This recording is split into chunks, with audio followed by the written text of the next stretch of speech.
There is a question that I would absolutely love to ask Donald Trump in front of my audience and, generally speaking, those on the conservative side of the spectrum. I think once I asked this question and we got his answer, it would shock a lot of people. They wouldn't understand what they were hearing. What is that question? It has to do with property rights, private property rights, and the role of government and taxes in that. Now, I'm sure a lot of people would say, well, I'm sure he would want to see as little tax as possible. Well, from his perspective as an owner, yes. But from the perspective of enforcement of property rights, property lines, I think you would get a very different answer. Now, we're going to dive into this because it's critical to what's coming for this country. But first, as always, unlike some others, I would like to always, every day, say thank you, be grateful, and be diligent about it to those who have joined us over the Florida Maquis Patreon channel. It has become an absolute necessity. Things have gotten very, very rough for a lot of creators here, and you guys are standing in the breach right now. You guys are making the difference. God bless every single one of you. It's only $1 per month. It's even less if you sign up for an entire year, fully refundable. First 90 days, no questions asked. What's the difference? Well, down in the comments, a lot of people will tell you. The videos over there are a great deal different. The gloves are off, and we can say what we need to say, and we can speak openly. And that should be the case everywhere, but it just isn't. So we just have to deal with reality as it is and go forward. Would love to have you. Vimeo allows us to do that. It is absolutely a huge blessing to have so many of you that have decided to step up and keep the channel going. I'm thankful every single day for you. Now, of course, as always, 22nd of August, 12-year anniversary of the channel, we're going to be drawing two names out of a hat, giving away the last two known in existence, Florida Maquis coffee mugs, Masters of the Mind, Destroying the Illusion. These are my last two personal ones, and after that, they will be gone. Now, let me ask everyone a question. I think a lot of people can get on board for this.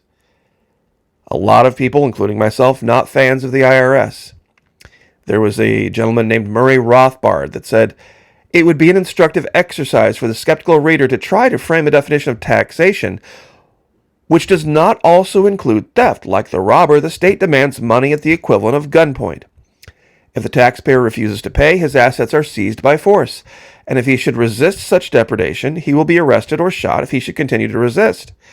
If then taxation is compulsory, and is therefore indistinguishable from theft, it follows that the state, which subsists on taxation, is a vast criminal organization far more formidable and successful than any private mafia in history. Therefore, there can be no such thing as fairness in taxation. Taxation is nothing but organized theft, and the concept of a fair tax is therefore every bit as absurd as that of fair theft. Okay, so everybody's on board for that. Everybody's like, yep, that sounds perfectly reasonable, Florida Maquis. Absolutely the case. Now, the Big Short investor Michael Burry is betting against both the S&P 500 and NASDAQ 100. This guy just put $1.6 billion out in shorts. Basically put orders saying that the economy is going to crash. And he's going to sell out now. He's going to take his winnings while he can. My question is, are you ready? Are you ready? What does this have to do with taxation, Maquis? What does it have to do with anything private property rights? Well, here's my question. We've been talking for the last few days about the fella out in Virginia, right? The guy who's got his 90 acres. How does he know where the lines are? Where's his northern boundary? Where's his eastern boundary? See, all those lines are drawn by governments, and they are enforced by governments. Donald Trump doesn't have to pay people to go walk the borders of his 39 golf courses around the world. He doesn't have to pay people to go walk those borders to make sure that those property rights are not being infringed. Do you know who does that for him? The governments of those countries, wherever they are, whether it's here, or Europe, or anywhere else. And who pays for that? Who pays for the idea of enforcing private property rights? That's right, taxes. See, there are those out there that want to make no distinction between fair taxation and any and all taxation. You see, that's the key. Besides, the same group of people who are anti-government, who don't want there to be any government, are the same people that also want government to enforce the border. With what money? How? Where does that come from? The same government that protects the guy out in Virginia singing the song and his 90 acres, the same government that says, okay, inside these lines, that belongs to that fella. Okay, and that's his. Government is in charge of that. No government, no taxes, no private property rights. And for a guy like Donald Trump, it would be absolutely necessary for there to be some level of taxation. Number one, to enforce the border. Number two, to pay for the wall. Number three, to pay for the maintenance of the wall, the people. All that money has to come from somewhere. And it's private property rights. That's how he made his money. Buying and selling private property. Buying it low, selling it high. Buying it, improving it. But you see, when things fall apart and things go to hell, sometimes folks don't war game. Now, real quick, I want to give a huge shout out, before I forget, to a channel I've talked about before, Southern Prepper 1. This guy does yeoman's work. I've never heard him complain one time about anything, ever. He has had a channel on YouTube for a long, long time, and he has just put out something absolutely spectacular. Are you ready for the collapse? 300 survival scenarios to test your mindset. You can go to Amazon for $20 and you can get this little deck of cards, this little box of cards, and it's 300 different hypothetical survival scenarios that you can sit around with your friends and you can war game. It is a fantastic thought exercise to go through all of the different things. I want to give him a huge shout out for this. This is an excellent product to put out there. It's not free. It's $20. It's $20 on Amazon. I guarantee it will be the best $20 you spend to have these to just pull out randomly and talk about with your buddies, talk about with your friends, talk about with your survival group. How would we deal with this? How would we deal with that? You see, here's the key. There is a difference between, and even the founding fathers would agree, between the idea of anarchy and the idea of just and fair taxation, just and fair laws. In fact, if you go to the 27 grievances that the colonists were putting before the king, you know what most of the grievances had to do with? They were passing laws, and the king was not giving his assent to those laws. So they were all for law. They were all for law and order. They were all for taxes being collected to finance those who would enforce law and order.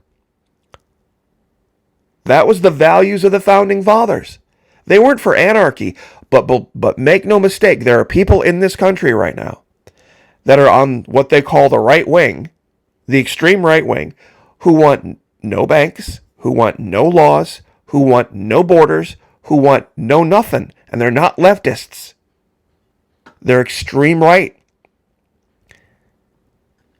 Here's an article from Vice about the anarchists making their own medicine because they don't trust Big Pharma.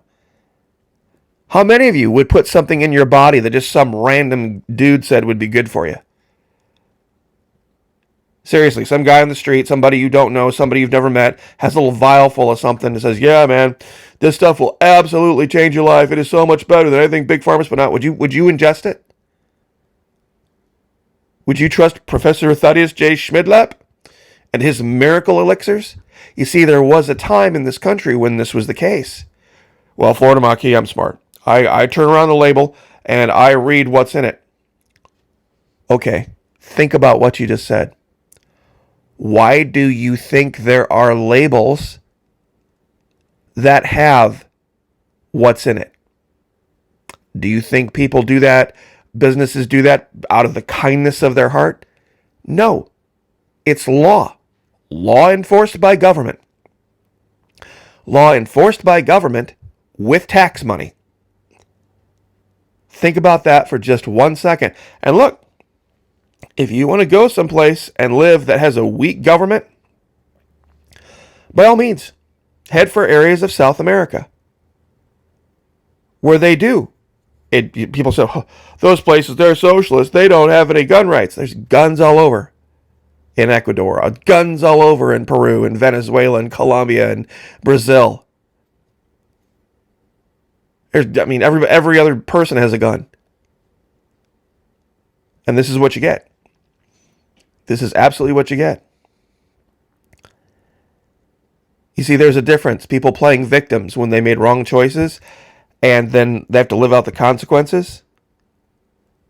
You see, we all do. We all make good decisions. We all make bad decisions. But sometimes it's easy to point fingers and blame and say, well, it was Washington, D.C. that did this and Washington, D.C. that did that. Believe me, I'm no fan of D.C. myself. But I want you to ask yourself a question in a grid down, end of the world, without rule of law situation. Who enforces property rights? I know a lot of people out there saying, me and my gun, me and my gun. Well, what happens when more men show up with more guns? That's my question. What happens when more men show up with more guns who want something you have? Ladies, what happens when other certain personal property rights get violated? And I'll just leave it there. That's all I can really say about that here in polite YouTube, where you can't really take the gloves off. One person and one gun has their limits. And as far as the guy who's got the 90 acres out in Virginia singing the song, well, God bless him. God bless him, but he better thank his lucky stars he lives in some place that has rich men north of Richmond to say, okay, this is your 90 acres. 15, 20 people decide, no one man is deserving of having 90 acres. I don't care what he bought. Where we're going to go live on that land. You see, he can go to government for a remedy. And he by himself is no match for 20 armed men. But he can go have a civil remedy brought to bear. Same thing with somebody breaking in your house or squatting on your land. How many people have heard the stories about the homeless that are breaking into homes and saying they've got squatters' rights and having to get the authorities to go kick them out? Well, guess what happens during anarchy? That doesn't happen. What do you think Donald Trump would do if homeless people started camping all over his golf courses? What do you think he would do? He would call the local authorities. Those local authorities that would work on behalf of Donald Trump to enforce his private property rights and to have those golf courses be just golf courses would be financed by U.S. tax dollars. Well, if they're United States tax dollars, in the U.S., but in other countries, the same thing would apply. You see, this why I put this together with Southern Prepper's box of without rule of law scenarios. You see, there are things you're not going to be able to take for granted. Things that aren't going to be the same. There's going to be all sorts of situations that, I've said it before, if the only tool you have in your toolbox is a hammer, every problem's going to start to look like a nail. And he's got 300 scenarios that are not all nails. Not every solution gets solved that way. And if that's really the case, where most of the solutions do, what kind of a civilized society is that? Someone said, we are already in the middle of a depression. We are in the middle of a depression. I wonder how many men in the 1920s would have described any wages as bullshit wages or any overtime as wasting their life. You see, it's about perspective. I love the picture of the guy in the lower left. It's kind of hard to read. I'll read it for you. Stalked by stork, age 28, 5'7", 135 pounds, 20 years old. I want work now, 8 years experience, walking around with these signs. Why can't you give my dad a job? Who will help me get a job? I do not want charity. Jobless men, keep going. We can't take care of our own. I can't imagine anyone who lived through the Depression ever saying any job that pays anything is bullshit. It's a blessing. It's a blessing. Go be out of work for a while. Go be homeless for a while. Go live in a tent for a while. Nobody enjoys taxes. Nobody thinks Washington, D.C. is perfect, but without some level of government, mark my words, when things, not if, when things go bad, and right now we have very reputable sources saying that it's very soon, attitudes are going to change, and they're going to change quickly. So I ask again, are you truly mentally ready? I'm going to say it, again, what Southern Prepper did here was absolutely fantastic because it's a mental exercise. Getting mentally ready and having war gamed these ideas. Well done, Southern Prepper. It's a great contrast. I think he would be right to be concerned about some level of no government anarchy because how in the world would his property rights be enforced? Why wouldn't people just go overrun Mar-a-Lago? With no police to call? And since nobody's paying taxes, no money to even pay the police if you could? I would love to hear his answer on this, the idea of having taxpayer-funded security forces. There's the idea of being against interventionism around the world with the military, and then there's also this idea of not having any military at all. Where would all those guys get paychecks? Where would all that money come from? What about all the folks that are getting checks from the government now? All the retirees, all the Social Security. All those people buy things. What happens then? You see, it's a tough thing. It's a hard argument to make that what this guy said about taxation. Because while the IRS is a corrupt organization, what would happen? What would happen if there were no taxes? The last thing you'd be complaining about would be the border. I guarantee it. I'll leave it there. So, just food for thought. God bless. Would love to have you over at Patreon. The reason I talk about it is because I have to. In Southern Prepper's video, he says I'll never have a donate button on my channel. Well, God bless him. God bless him. I'm glad he's in that position. But there are those of us who are not. So one way or the other, I guess you can hand that, lay that at the feet of the Florida Maquis. But if it was just me, I'd say that you'd probably be right. But there are channels much larger than mine, Patriot Nurse, Lindley Oz, all sorts of them, that have either lost all of their income or have had it cut catastrophically. So I'm just saying, I wouldn't ask if it wasn't something that was imperative. So $1 US, that's it, a month. Fully refundable, first 90 days, no questions. God bless. Pray for each other. Lift each other up. I'll pray for you. Pray for me. Like, share, subscribe. And we'll see you guys next time.